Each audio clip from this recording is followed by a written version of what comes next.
Bienvenidos a En Contexto a través de Extra Radio 92.3 FM. Son las 10 de la mañana con 31 minutos. Gracias por estar en nuestra sintonía en este miércoles 15 de enero. Ya pasaron 15 días desde que estábamos recibiendo el nuevo año 2025. Gracias por escoger esta frecuencia para informarse y para estar al tanto de todo lo que acontece en el país y también fuera de nuestras fronteras. Controles a Rafa Cambronero junto con Carlos Villalobos en la producción en vivo. Conmigo, Luis Frer, con toda la información. ¿Qué tal, Luis? Bienvenido, buenos días. Muchas gracias, Ángelo. Buenos días para usted y para todos los que nos acompañan desde ya esta linda mañana, pero un poco raro el clima. Una mañana que empezó muy apagada, muy nublada, lloviendo en diferentes partes del país y que incluso estuvo lloviendo ayer en la noche, ya se ha ido como, digamos, normalizando la mañana. Ahorita tenemos solcito aquí, al menos en la parte de Tibás, pero también se ve que está cayendo agua todavía. Sí, en algunos sectores ha estado lloviendo desde la noche de ayer martes, esta madrugada incluso. Cartago, mucha gente de Cartago nos escribió hoy en la mañana diciendo que en Cartago pasó lloviendo todo el día, toda la noche, y que incluso durante la mañana todavía estaba lloviendo. Mucha atención entonces con esas lluvias de sorpresa a veces que terminan generando, aunque no es época de lluvia, terminan generando tal vez algunos accidentes ahí, algunos... Sí, y eso le iba a puntualizar efectivamente. Esta mañana se dieron varios accidentes, sobre todo con motociclistas. Presumimos que la lluvia tuvo que jugar su papel importante en esto, puesto que varios de ellos derraparon en carretera y colisionaron especialmente contra dos autobuses en horas de la mañana. Pero toda esta información es lo que ha trascendido durante la mañana en nuestro país. 10 de la mañana, 33 minutos. Vamos a las noticias nacionales. Es momento de ir más allá de los titulares para explorar a fondo lo que está pasando ahora, en tiempo real. Ya hemos hablado de la escasez de productos producto de las lluvias, y es que algunos productores, algunos agricultores ya confirman una importante afectación en los cultivos que repercute en los precios por la continuidad de las lluvias en una época en la que se supone no debería estar lloviendo, como hemos estado puntualizando. Guido Vargas Artavia es secretario general de la Unión de Pequeños Productores Agropecuarios Costarricenses, UPA Nacional, y además es agricultor, y nos habla sobre esos efectos que está causando la lluvia en los cultivos. Las cosechas de principio de invierno casi siempre son buenas. En el caso de tomate son de ciclos cortos, entonces tienen que ir sembrando en periodos y periodos. Ya de septiembre hacia adelante, esas siembras ya tienen más lluvia, los suelos están más fríos, hay menos luminosidad y entonces las cosechas se disminuyen. En el caso del tomate, cuando llueve muchísimo, el peciolito, el que sostiene la flor, es muy débil y se cae. Entonces, la producción de una mata de tomate puede caer en un 60, en un 70%. Ese ya es un problema. Pero lo otro es cuando arrecian las lluvias, si este temporal de 19 días, en el caso de papales, como ejemplo, no se podía adentrar a proteger las plantaciones, no se podían atomizar. Entonces, incluso papales con 2 meses que les faltaba menos de un mes, bueno, se derritieron, no quedó nada, quedó un varillero. En Contexto, por Extra Radio. Precisamente es una situación muy similar a lo que se ha presentado con el café, Luis y oyentes de En Contexto a esta hora de la mañana. Porque la semana pasada conversábamos con caficultores y nos decían que es un efecto muy parecido a lo que nos está describiendo don Guido.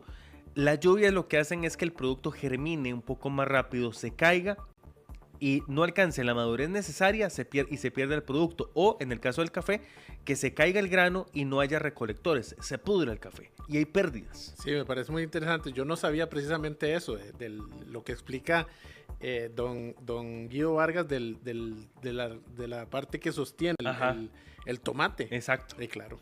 Sí. Si uno no conoce de eso. No, sí, exactamente. Uno que no conoce de eso, uno no se explica por qué las lluvias Exactamente. afectan. Si más bien uno piensa en pensaría su imaginario, que uno cree que entre más lluvias mejor. Exactamente. Y no pasa eso, según ya nos lo han confirmado productores de café y en este caso productores de otros alimentos, de otros elementos de la canasta básica, como el tomate, la papa, que está cara, le doy fe, Luis y oyentes, porque ayer andaba andaba comprando papas, está cara la papa, está caro el tomate, Sí. ¿verdad? Y ni modo, ¿qué hace uno? No compra, hay que comprar, No, ¿verdad? hay O escoger, ¿verdad? Sí, Si bueno, compra sí. eso o no, o Uno. compra menos, no compra el kilo, de repente medio kilo, ¿verdad? Y picar bien aprovechar la papita, todos ¿verdad? que a veces queda un pedacillo de Sí. tomate ahí en la refrigeradora, no, hay que aprovecharlo, porque eso que nos está diciendo Ángelo tiene mucho que ver con el siguiente tema también. Exactamente, con la obesidad, porque el Ministerio de Salud ha declarado la obesidad como enfermedad crónica de interés público. Bernie Villarreal es director general de salud y señala cuál es el proceso que se sigue con esta declaratoria. A partir, digamos, de la norma, se da también una serie de pautas, ¿verdad? De que hay un transitorio de un año a partir de su publicación para que cada institución pública, privada o mixta pueda elaborar entonces su instrumento técnico que permite establecer entonces, según sus competencias, el tratamiento integral de estas personas. Se disponen de 5 años a partir de la publicación de la norma para que también entonces se coordine para contar con ese recurso humano necesario, capacitado e idóneo para poder atender a este tipo de población, y se tiene un plazo de 24 meses a partir también de la publicación para contar entonces con los medicamentos que se incluyen dentro del tratamiento, y a partir de todos estos elementos entonces que la población pueda acceder a un servicio integral para su problema de salud. En Contexto por Extra Radio. 10 de la mañana, 38 minutos. Va a haber un proceso de preparación para las diferentes instituciones para que atiendan este problema de salud, la obesidad, que ya es declarada como enfermedad crónica y de interés público por el Ministerio de Salud. Pero bien decía usted, Luis, la compra de otros alimentos más baratos, que no sea la papa, que no sea el tomate, que ahorita están caros, puede repercutir en los problemas de obesidad. De repente, si el arroz está más barato, la gente cambia la papa por el arroz. Sí. Y ya todo lo que trae consumir un poco más de arroz. Sí, sin satanizar el arroz, sí, ¿verdad? correcto. Pero nuestra dieta está basada principalmente en harinas. Exacto. En Costa Rica. Exactamente. Entonces, es como una cadena, ¿verdad? Sí, lo que hay que hacer es, no necesariamente dejar de comer arroz, por ejemplo. Puede comer un poquito menos. Sí, exacto. A mí me dieron no me da a mí, ¿verdad?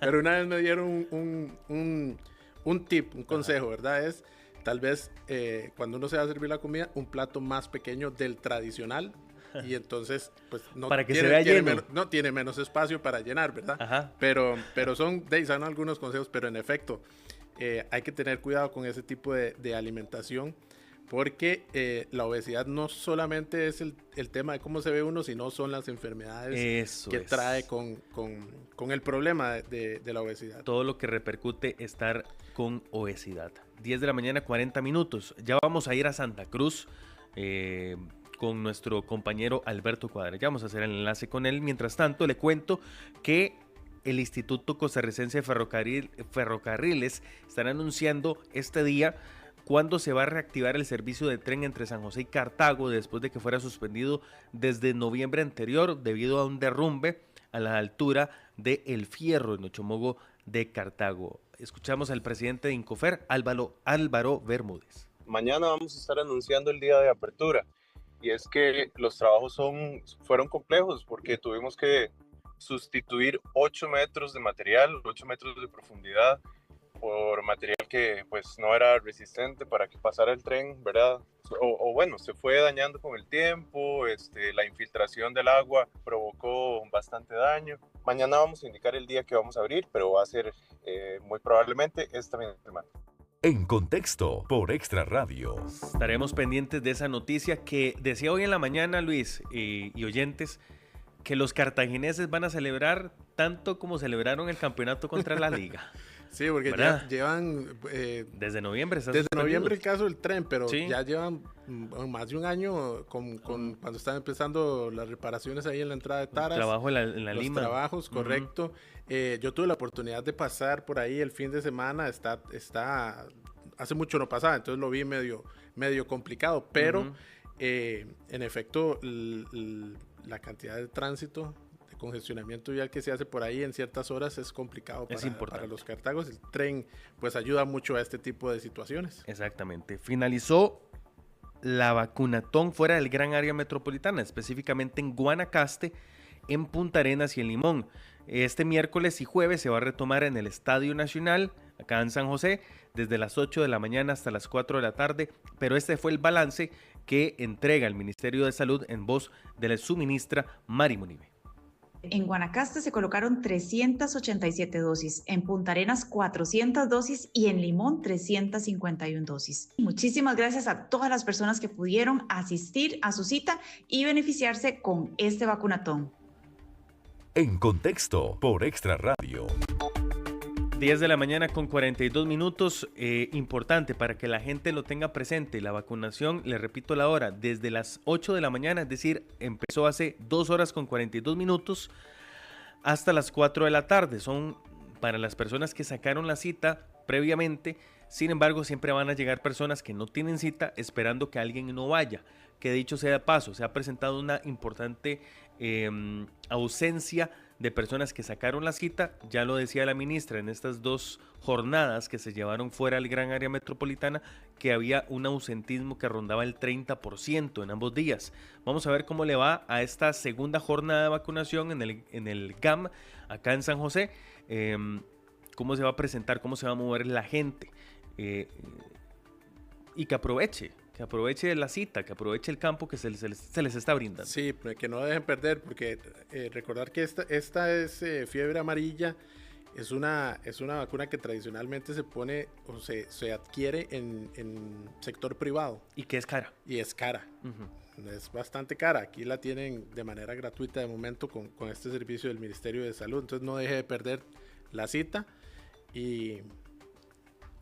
Es contradictorio, no sé, porque la gente que llega esperando que no haya gente que pierda alguna cita. Sí. Pero bueno, a esos que van esperando encontrar un campito, trate de sacar su cita mejor. Exactamente. 10 de la mañana, 44 minutos. Nos vamos hasta Santa Cruz, Guanacaste. Se están llevando a cabo las fiestas en ese lugar, el fiestón, porque realmente es un fiestón. Y allá tenemos a un enviado especial de Grupo Extra, Alberto Cuadra, con toda la información. Alberto, bienvenido, buenos días. Buenos días, ¿cómo están? Espero que muy bien. Estamos acá exactamente en la pura Plaza de Toros, en la arena de esta plaza Los Mangos en Santa Cruz, donde pues se ha desarrollado durante el día de ayer las primeras corridas de estas fiestas y que también se van a prolongar por los siguientes días. Exactamente termina el próximo domingo, así que a todas las personas que quieran venir a disfrutar un poco de las fiestas de Santa Cruz, estas fiestas típicas nacionales en la ciudad folclórica, determinada exactamente hace 50 años, bueno, pues tienen que venirse desde ya, pues tener un poco de paciencia porque se dan algunas presas, pero bueno, en estos momentos acá ya la fiesta es las 24 horas. Podemos contarles que pues, ayer fue muy tranquilo, se desarrolló con tranquilidad lo que fue las actividades de la apertura de estas fiestas. Se inició con lo que fue la procesión del Cristo de Esquipulas y también luego se desarrollaron obviamente lo que fue el desfile de payasos y mascaradas y también cimarrona, y terminó acá exactamente donde estamos nosotros, que es en la Plaza de Toros, que también inició a eso de las 3 de la tarde las corridas hasta a eso de las 10 de la noche, que terminaron las últimas. Son dos tandas o 2 corridas por día, y eso es lo que viene mucha gente a disfrutar, no solamente los actos culturales, religiosos, sino también obviamente todas aquellas actividades que tienen que ver con el deporte taurino. Acá inclusive pues tenemos algunas personas que están alrededor del entablado, que han permanecido aquí durante varios días. Imagínense ustedes que para poder tener los primeros puestos o estar en la primera fila tienen que permanecer hasta aquí durante unos 5 a 6 días. Algunos dicen que tienen 9 días de estar aquí esperando. Así que bueno, ellos son los que pues se encuentran acá en estos momentos a la espera de lo que va a ser la corrida. A partir de las 3 de la tarde se le está haciendo algunos retoques a lo que es a la Plaza de Toros o el Redondel, como lo decimos popularmente. Hay que recordar que acá es una plaza muy particular porque esta plaza se construye solo para los festejos y una vez que termina se desambla, se quitan todas las partes, se guardan en algunos lugares y obviamente también se utilizan en algunos otros pueblos. Uh-huh. de este redondel, ¿verdad? Entonces, pues, las fiestas acá continúan, en realidad, pues, muy tranquilas, no se ha desarrollado ningún tipo, pues, de algo fuera de lo común, y, pues, acá lo que se va a estar desarrollando a partir de la 1 de la tarde es el Festival de Marimbas, y a las 6:30, 7 de la noche, se va también a estar realizando actos culturales en uno de los parques cercanos acá en Santa Cruz. Así que, Ángelo, bueno, invitadísimos también para que sigan toda la transmisión de Extra Noticias y también acá Extra Radio, para que no pierdan ningún detalle de las fiestas de Santa Cruz 2025. Alberto, muy completo, pero ¿cuál es el ambiente ahorita, en este momento?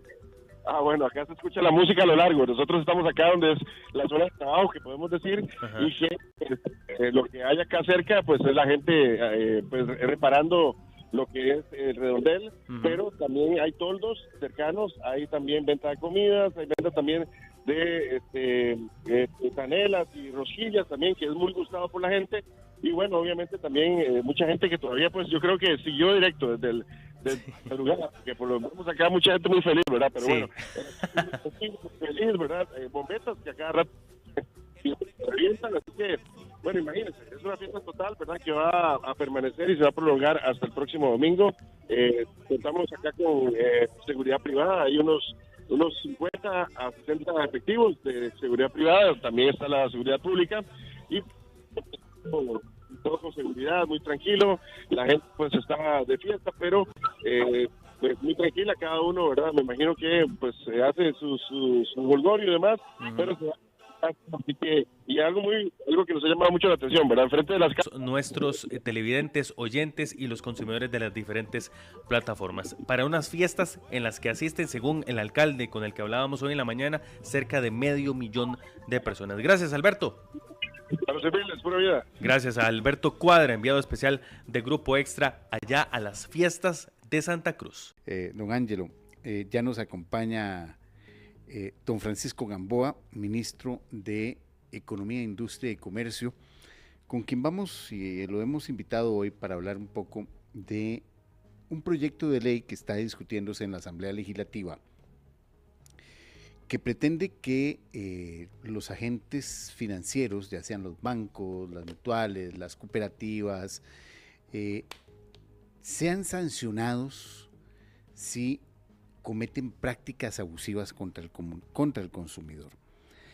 Y para que nos explique en detalle de qué consiste este proyecto, cuáles son las ventajas de este proyecto,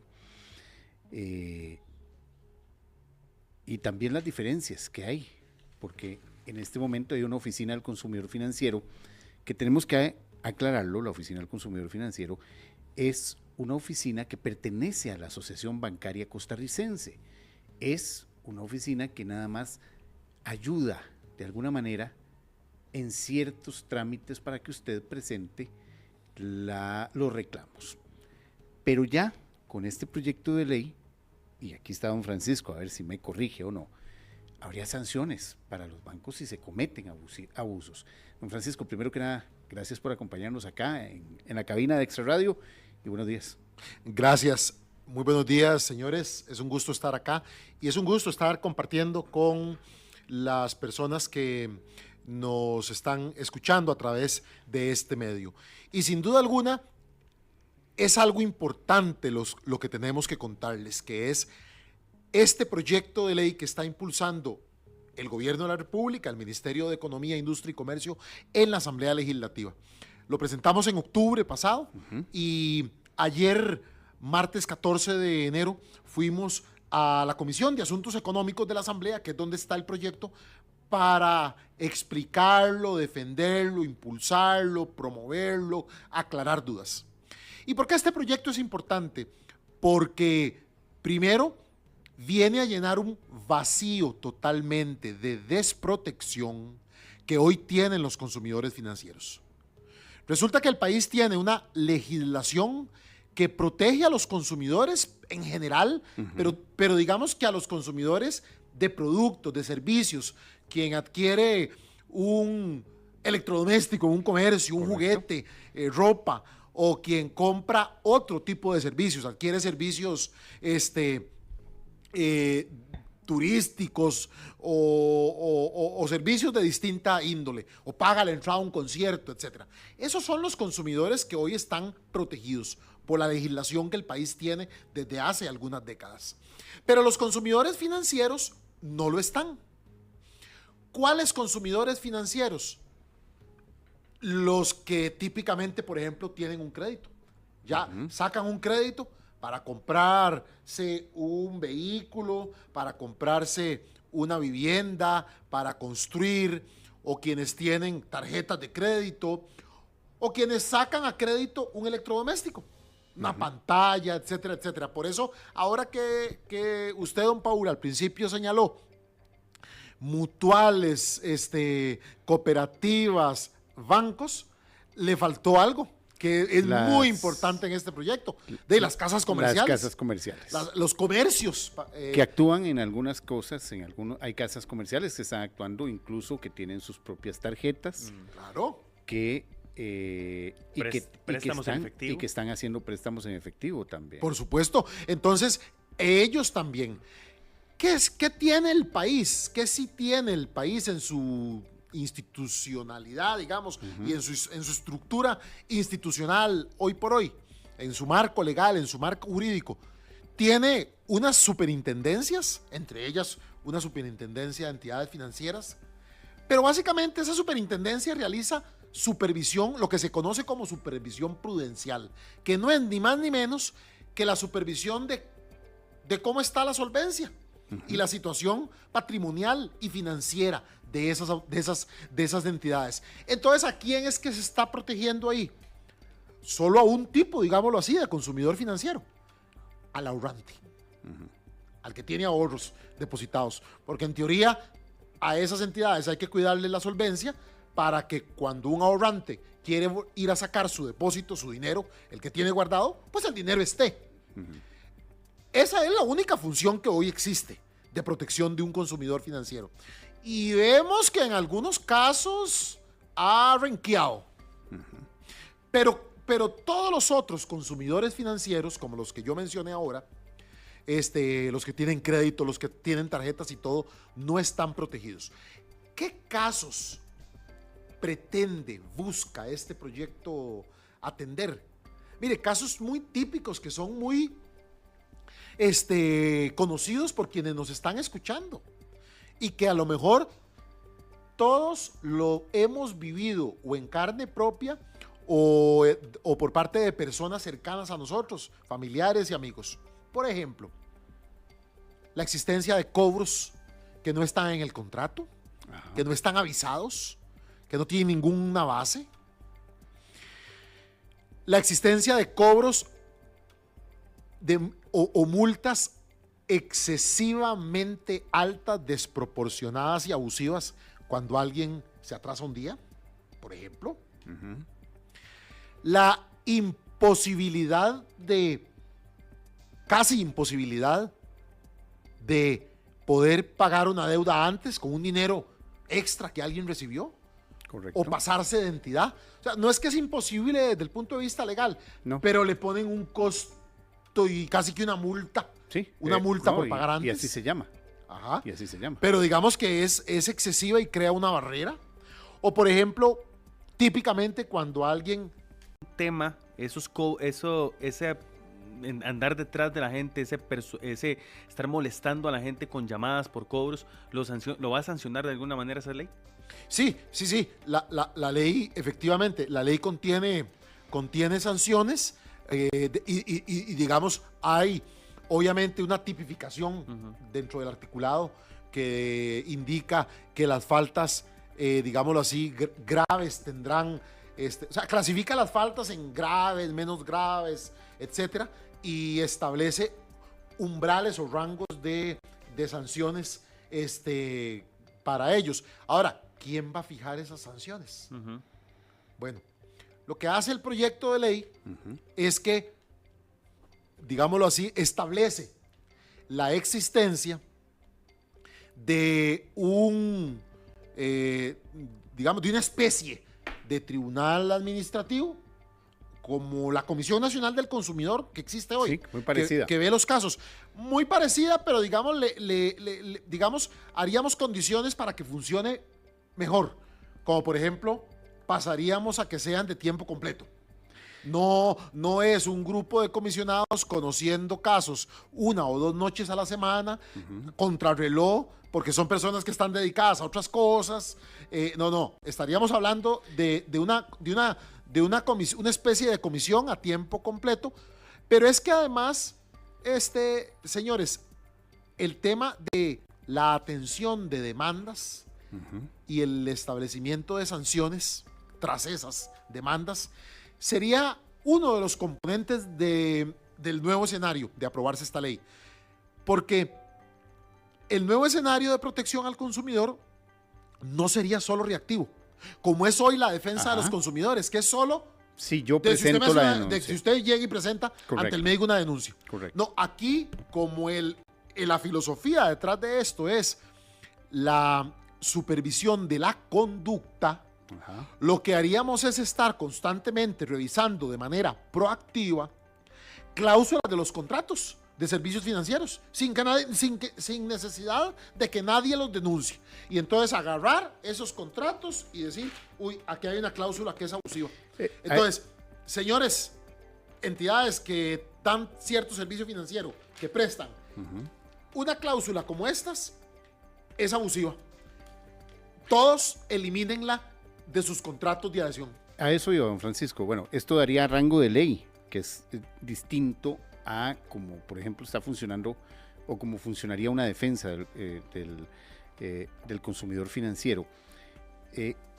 Y no solo es eso, sino que, por ejemplo, hay entidades bancarias, hay entidades financieras, para no decir bancarias necesariamente, que tienen 6, 7, hasta 10 líneas de crédito distintas, con distintos tipos de riesgo y con distintas tipos de cláusulas, porque no necesariamente, por ejemplo, usted le va a dar una tarjeta de a mí me llama mucho la atención que la primera multa es del 1,1% y el 2% del patrimonio de una entidad.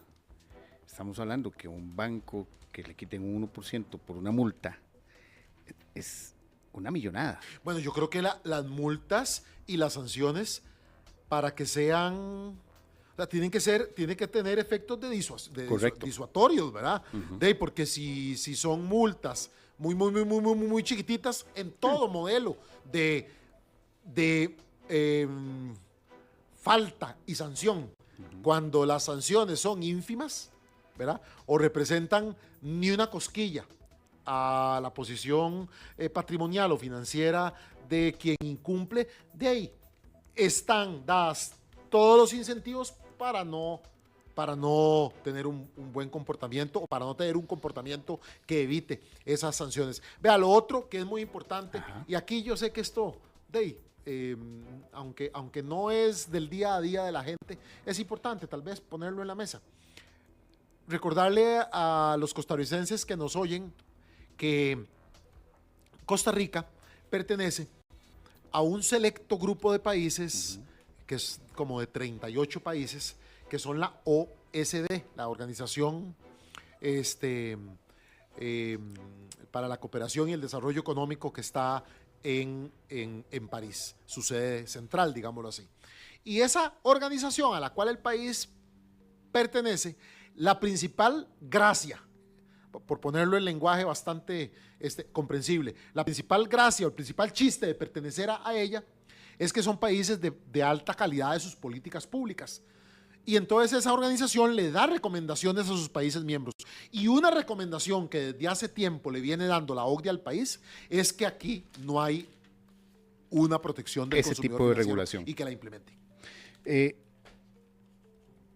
¿Cómo vio usted a los diputados, don Francisco? No, mire, vieras que me quedé con una impresión optimista y positiva tras mi visita de ayer, porque hicieron algunas consultas. E incluso algunas, digámoslo así, observaciones que si las plasman en una moción podrían hasta mejorar en algún grado. Uno tiene que saber que la versión 1.0 de lo que uno plasma en un documento o en una propuesta de ley, está sujeta a mejoras, ¿verdad? Y si en algunas cláusulas, sin variar el espíritu, pero tal vez para más seguridad, para más claridad y seguridad de todas las partes, alguna redacción hay que mejorarla y eso se hace vía moción en la Comisión de Asuntos Económicos, no tendremos ningún problema. Siempre y cuando obviamente no se varíe dramáticamente el espíritu de esto o no le quite algo de lo principal, que son los dientes. Sí. Es que lo que no tiene dientes es como si no estuviera. Exacto, y eso ha pasado. Y por ejemplo ya hay mensajes del otro lado bancario, en donde se dice que ya eso está desproporcionado, que podría darse una desproporción en cuanto principalmente a los dientes, a esos castigos que se podrían aplicar en caso de que se apruebe este proyecto. Don Francisco, ya para ir terminando, porque yo sé que usted tiene que irse a Consejo de Gobierno, yo quería preguntarle sobre si los diputados aprueban esto prontamente. Hay un proceso de implementación, que el proceso de implementación tiene que ver con el reglamento y tiene que ver también ya la puesta en práctica dentro del Ministerio de Economía. Claro, y esa puesta en práctica también viene de la mano con uno de los contenidos de la propuesta, que es un canon. Porque resulta que todos sabemos que el Estado costarricense no está en capacidad hoy de hacer o de ejecutar nuevas funciones porque no hay contenido presupuestario para ello. Entonces, para que esto sea realidad, tiene que estar acompañado de un sustento económico, que el mismo proyecto lo establece. Entonces, sí, esperaríamos obviamente que avance lo más posible y lo más rápido posible y lo más pronto posible en la Comisión de Asuntos Económicos de la Asamblea Legislativa, donde hay representación pues, de las distintas fracciones, y que pueda ser ley de la República para que el MEIC lo pueda implementar, podamos rendirle buena cuenta a la OCDE, pero lo más importante, Paul, y todas las personas que nos ven, lo más importante, cuidar a la gente, a los costarricenses que nos escuchan, a los consumidores, de abusos y atropellos. Me están haciendo una pregunta por WhatsApp, señor ministro. Esto también tendría que ver con el asunto de la banca electrónica, las posibles estafas. O las sí, claro, de estafas claro, que sean... claro que sí. Qué dicha que hacen la pregunta. Eso es muy importante porque este proyecto también contiene los mecanismos o los principios necesarios para que las entidades hagan más por evitar las estafas electrónicas, hagan más de lo que se ha hecho, de lo que se está haciendo. Porque sin duda alguna, de nuevo, aquí ¿quién es la parte débil? Porque sí, se ha achacado siempre la responsabilidad al usuario, al consumidor. Y muchas veces se han detectado casos que no son así. Sí, bueno, yo creo que la responsabilidad de las entidades está en dos partes. En cerrar mal los picaportes, entiéndase, salvaguardar al máximo desde el punto de vista informático los mecanismos para que a alguien le hackeen, le obtengan la información. Y eso esta ley lo promueve, aumenta la responsabilidad de las entidades para que no le quede todo el peso a las personas. Y lo otro es incrementar considerablemente, no marginalmente, sino considerablemente, los esfuerzos de aviso, asesoría y educación a las personas para que no caigan en la trampa de los delincuentes. Pero también aumentar su propia responsabilidad para que sea cada vez menos posible que los delincuentes hagan de las suyas. Don Francisco, muchísimas gracias por habernos acompañado acá en Contexto por Extra Radio. Vamos a esperar cuál va a ser lo que se aprueba. primero en comisión, luego esperamos que rápidamente en plenario y que ya después sea una realidad dentro de dentro del Ministerio de Economía y ya podamos los consumidores tener esa herramienta de defensa. Gracias, muy amables, señores. Gracias. Es un gusto haber estado acá. Gracias, don Francisco. Antes de ir a la pausa, don Ángelo, tenemos una información de última hora en el campo internacional que se ha anunciado en Qatar. La agrupación Hamas alcanzó un alto al fuego para detener la guerra en Gaza. Según lo que acaba de informarse, el ministro de Relaciones israelí, Gideon Saar, ha dicho que el pacto de alto al fuego con Hamas es un acuerdo doloroso porque Israel tendrá que soltar a terroristas y asesinos peligrosos a cambio de la liberación de rehenes hebreos que siguen en Gaza. No obstante, también ha reconocido la importancia del pacto, pues es muy importante para nosotros que nuestros hombres, nuestra gente sea liberada del cautiverio.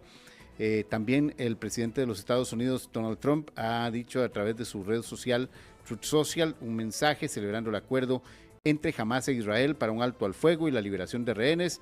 Tenemos un acuerdo para los rehenes de Oriente Próximo, serán liberados en breve. Eso es lo que ha puesto Donald Trump en su red social. Según lo que se está informando, el pacto tiene 3 fases. En la primera se comenzaría a implementarse muy poco después de la firma y duraría 6 semanas. Hamas entregaría 33 rehenes, que se calcula un tercio ya sin vida o en su mayoría mujeres, menores, enfermos y heridos, e Israel iniciaría la retirada progresiva de sus tropas en el norte de Gaza y comenzaría a liberar presos palestinos. Esta información de última hora que está llegando desde Oriente Medio, donde hay un acuerdo de alto al fuego, por lo menos el primer paso para ya parar esa situación que se está presentando en la franja de Gaza. Esa información la estaremos ampliando a la 1:30. A la 1:30, por supuesto. En la segunda edición de Extra Noticias. 11 de la mañana, 32 minutos. Estamos en Contexto, ya venimos. En Contexto, por Extra Radio.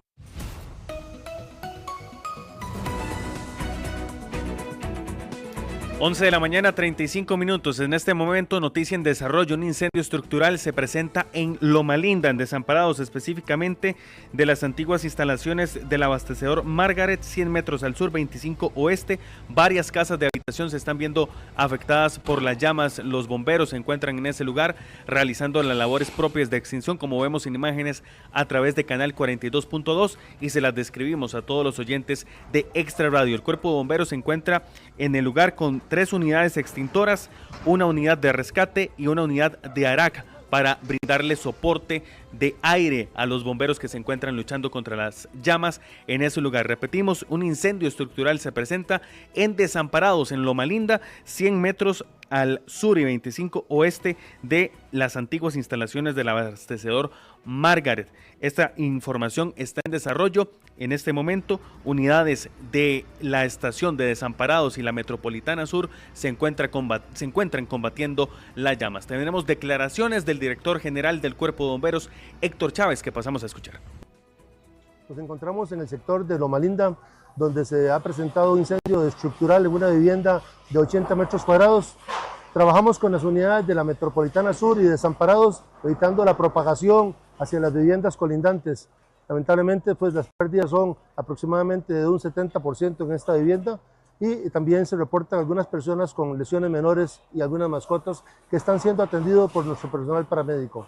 En Contexto, por Extra Radio. En esta misma información, una menor y una madre son trasladadas en categoría roja hacia el Hospital Nacional de Niños debido a la inhalación de humo. La menor o el menor tendría únicamente 4 días de nacido. Se encontraba dentro de la vivienda y va en categoría roja hacia el Hospital Nacional de Niños. Van con escolta policial, vienen desde Desamparados, Loma Linda. Producto de este incendio están siendo atendidos, están siendo trasladados hacia el Hospital de Niños por inhalación de humo. Se han quedado en la escena unidades de ambulancia para valoración de 3 pacientes más que han sido afectados por inhalación de humo. Le repito, un incendio estructural que se ve que se está desarrollando en este momento en Loma Linda, en Desamparados. Unidades del Cuerpo de Bomberos se encuentran en el lugar combatiendo las llamas en este lugar. Dice el reporte de la aplicación del Cuerpo de Bomberos que es una vivienda de 80 metros cuadrados con daños aproximadamente en 64 metros cuadrados producto de las llamas, del humo y obviamente del agua, producto del intento de los bomberos por sofocar las llamas. Esta noticia está en desarrollo, estaremos ampliando de ser necesario en esta edición de En Contexto y por supuesto en las ediciones de Extra Noticias. 11 de la mañana, 38 minutos. Ya ahorita vamos a conversar con un sacerdote con respecto al jubileo. Este año es de jubileo, don Paul. Cada 25 años lo celebra la Iglesia Católica. Hoy en la mañana recordaba con don Henry y nuestro invitado también sobre este tema del jubileo que realizó en su momento el Papa Juan Pablo II hace 25 años y que fue todo un acontecimiento. El último había sido en 1975, no lo había celebrado el Papa Juan Pablo II, no estaba, era cardenal era apenas. Cardenal. Y no solo eso, sino que el desarrollo de las tecnologías, por ejemplo, acá en nuestro país no pudimos apreciar el inicio de ese año santo. Era muy poco lo que se podía ver y llegaba al día siguiente. Ahora hemos tenido, yo siempre he dicho, y eso quienes me conocen y me han seguido por años, como periodistas, somos una generación privilegiada, porque hemos sido testigos de muchas cosas que los periodistas de hace 20, 30, 40, 50 años ni siquiera se iban a imaginar ver. Una de esas es, bueno, yo en lo particular, ver el inicio de 2 años santos, de 2 jubileos, de ver al Papa Juan Pablo II abrir esa puerta santa que uno ni siquiera conocía que existía. ¿Se acuerda de quién era el Papa en el 75? En el 75, déjeme acordarme si estaba Pablo VI, creo que era el Papa Pablo VI. Muy bien, Pablo VI. No, ¿usted qué cree? Muy bien, don Paul. Nunca dudé. Después de la muerte de Pablo VI, en el 78 vino Juan Pablo I, que duró aproximadamente 33 días. 33 días. Muere Juan Pablo I y se llama de nuevo a Concilio Vaticano. En 1978, en abril de 1978, se elige a Karol Wojtyła, el Papa polaco, hoy santo de la Iglesia Católica, como Juan Pablo II, Papa que impuso récord. Sí. Fue el segundo Papa más largo, el segundo pontificado más largo en la historia. 28 años, 27 años, en el 78. 78 al 2005. Sí, 28 años. Entonces, estamos hablando de que sí pudimos apreciar algunos el 27 años. 27 años, para ser exactos. Casi para ser exactos. El pontificado de Juan Pablo II. Correcto. Y ahora, imagínense, véanlo así, el Papa Juan Pablo II pudo hacer un jubileo, y ahora entre un jubileo y otro han pasado 2 papas. 2 papas, exactamente. 2 papas. Yo recuerdo bien el del año 2000 porque mi mamá en ese entonces escuchaba mucho Radio Fides. Ajá. Y estaba el padre William Lizano. Ajá. En esa emisora, y yo me acuerdo que había un anuncio del Jubileo 2000, así decía el anuncio, Jubileo 2000, y me acuerdo mucho de ese año santo, como dice usted. Hoy teníamos entrevista al respecto, vamos a ampliarla un poquito más de algunos detalles diferentes. Usted me avisa, Rafita, si ya lo tenemos a nuestro invitado, al padre Luis Hernández Solís. Con él vamos a hablar ampliamente de este año santo, de este jubileo que celebra la Iglesia Católica cada 25 años. El último, como decíamos, padre, fue en el 2000, fue precedido por el Papa Juan Pablo II, un jubileo histórico además, porque le daba la bienvenida a un nuevo milenio. Padre, bienvenido, gracias por estar en compañía acá en Contexto y gracias por acompañarnos. Gracias a vos, Ángelo, ahí por la invitación y de nuevo saludar a todos los que están conectados en este momento escuchando En Contexto. Aquí junto al director de Extra Noticias, Paul Ulloa, vamos a conversar sobre este tema. Padre, yo tal vez la primera pregunta, y el Papa Francisco inicia este jubileo, como todos los jubileos debe iniciar con una bula. El rostro de la misericordia es la bula que convoca a este jubileo de inicio y fin de Año Santo. ¿Qué quiere decir el Papa Francisco con este llamado que hace al mundo entero?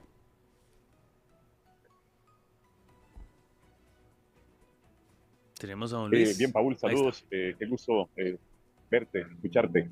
Bien, Gracias, una de las cosas que tendríamos que entender es el tema del ministerio también del Papa Francisco. El Papa Francisco prácticamente desde el inicio de su ministerio petrino, pues justamente lo ha centrado en el tema de la misericordia. Y una de las cosas que evidentemente pues han acompañado en estos últimos años el ministerio es justamente eso.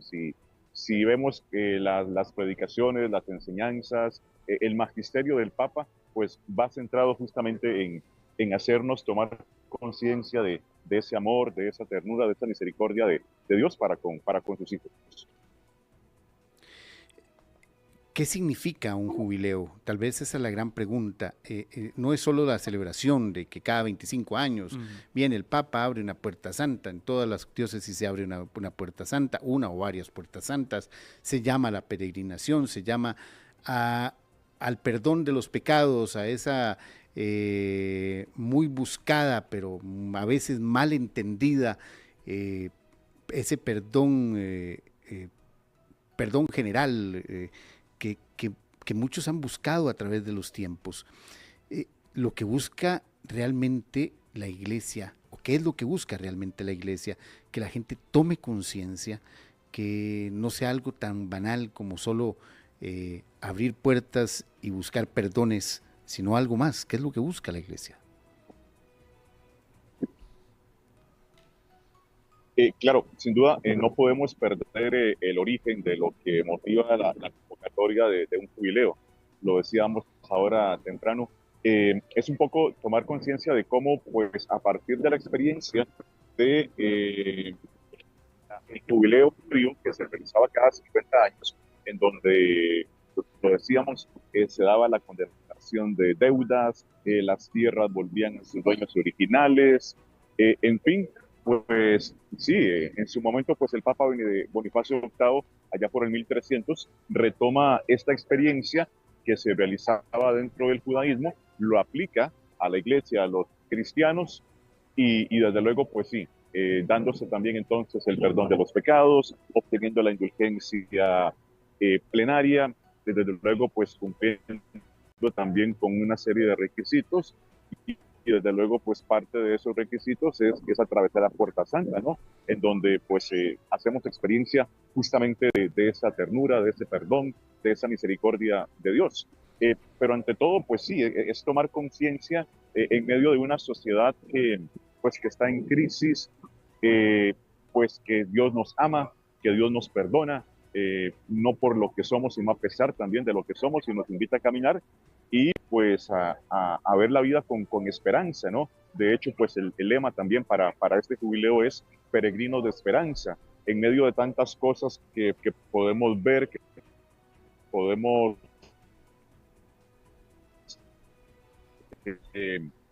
experimentar, una llamada así a que pues hay tiempos mejores, a vivir también con paciencia también pues todo lo que en el mundo se está viviendo en este momento, en un contexto de guerra, en un contexto de enfermedad, en un contexto de incertidumbre económica, pues sin duda pues que los cristianos estamos llamados a dar razón de nuestra esperanza, y nuestra esperanza es Cristo, sin duda, ¿no?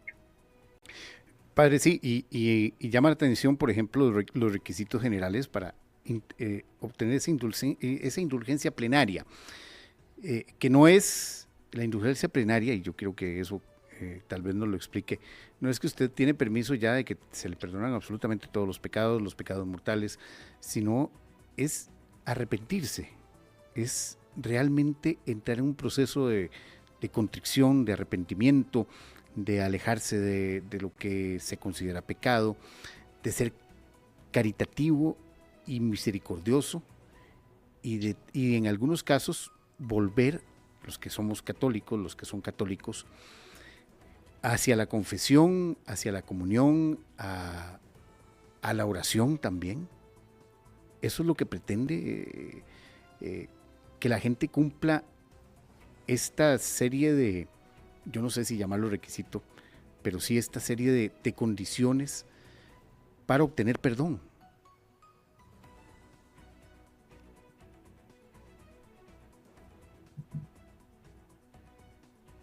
Paul, una de las cosas que también nosotros, de frente a una experiencia como el jubileo, no podemos perder de vista, es el tema de saber entender que lo que todos los cristianos queremos es llegar un día al cielo.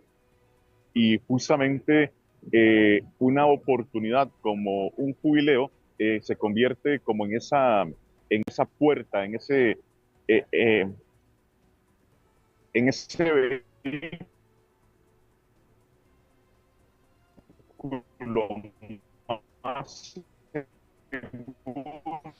Tenemos problemas de señal con nuestro invitado a esta hora de la mañana para conversar sobre el jubileo de este 2025 de la Iglesia Católica con el padre Luis Hernández. Estamos teniendo un pequeño problema de comunicación. Si no lo podemos llamar por la vía interna, mi querido Cris Brenes, para tener una buena señal con don Luis Hernández. Ya le voy a pasar el contacto, Cris, y restablecemos la comunicación en unos minutos con el padre sobre este tema, que es muy interesante, sí, ¿verdad, Paul? Sí, y es muy interesante, ¿por qué? Porque para muchos dirán, es que ahora si paso por la Puerta Santa ya se me perdona absolutamente todo.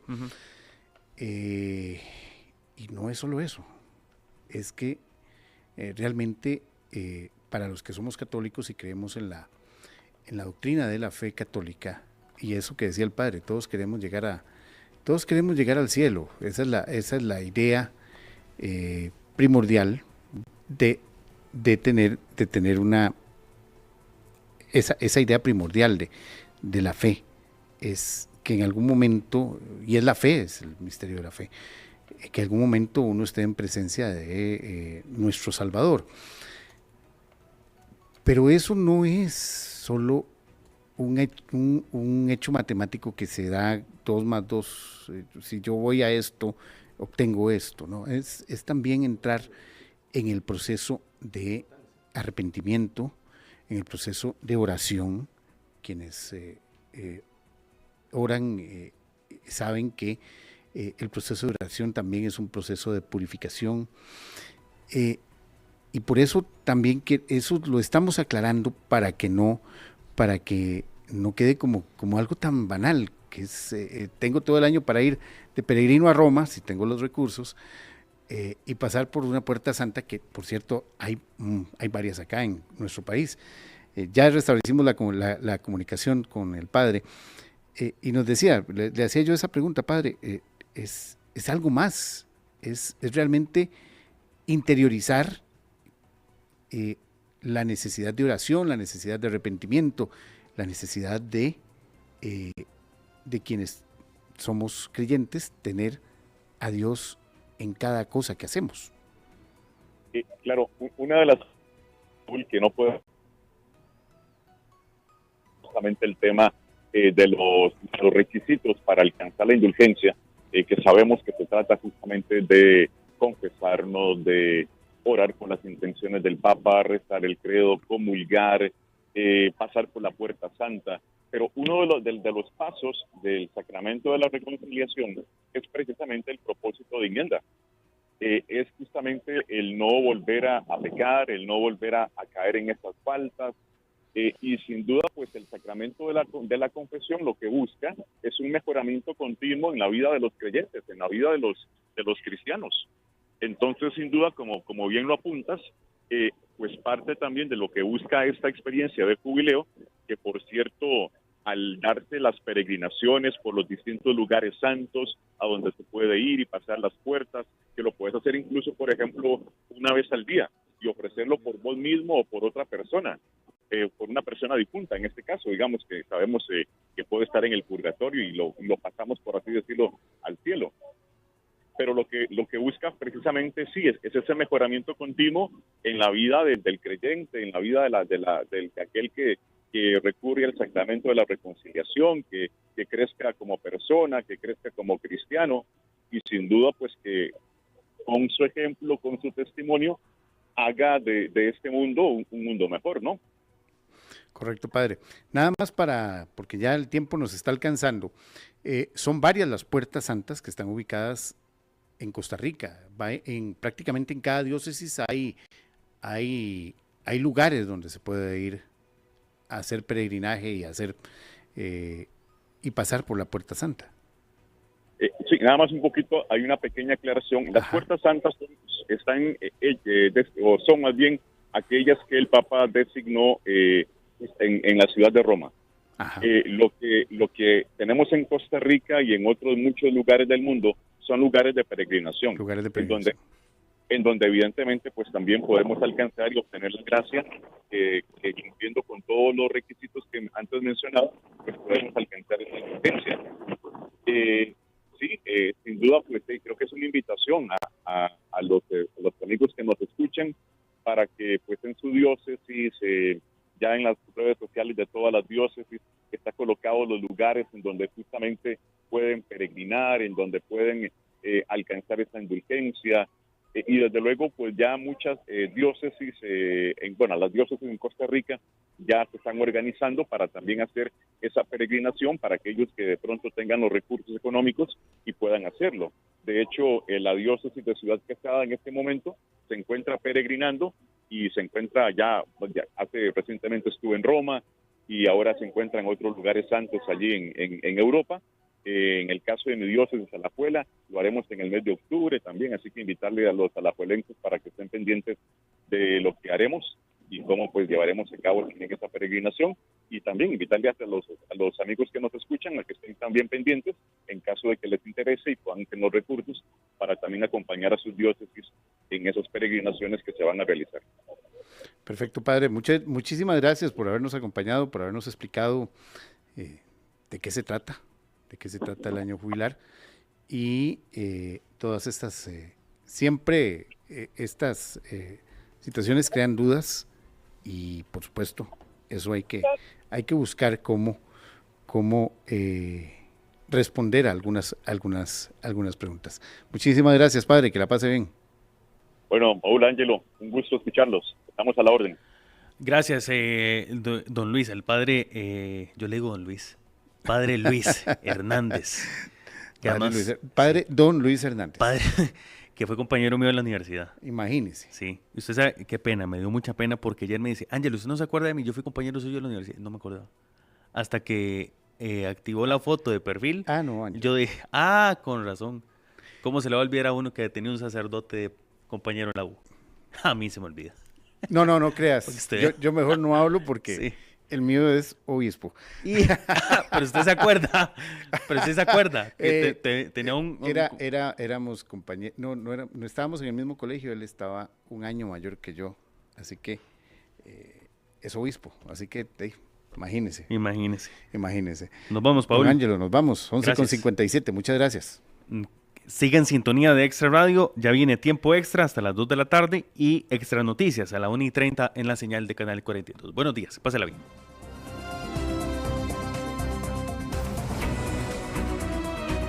En Contexto por Extra Radio. Este lunes el mundo será testigo de un evento histórico, la inauguración de Donald Trump como presidente de Estados Unidos. Este lunes 20 de enero, una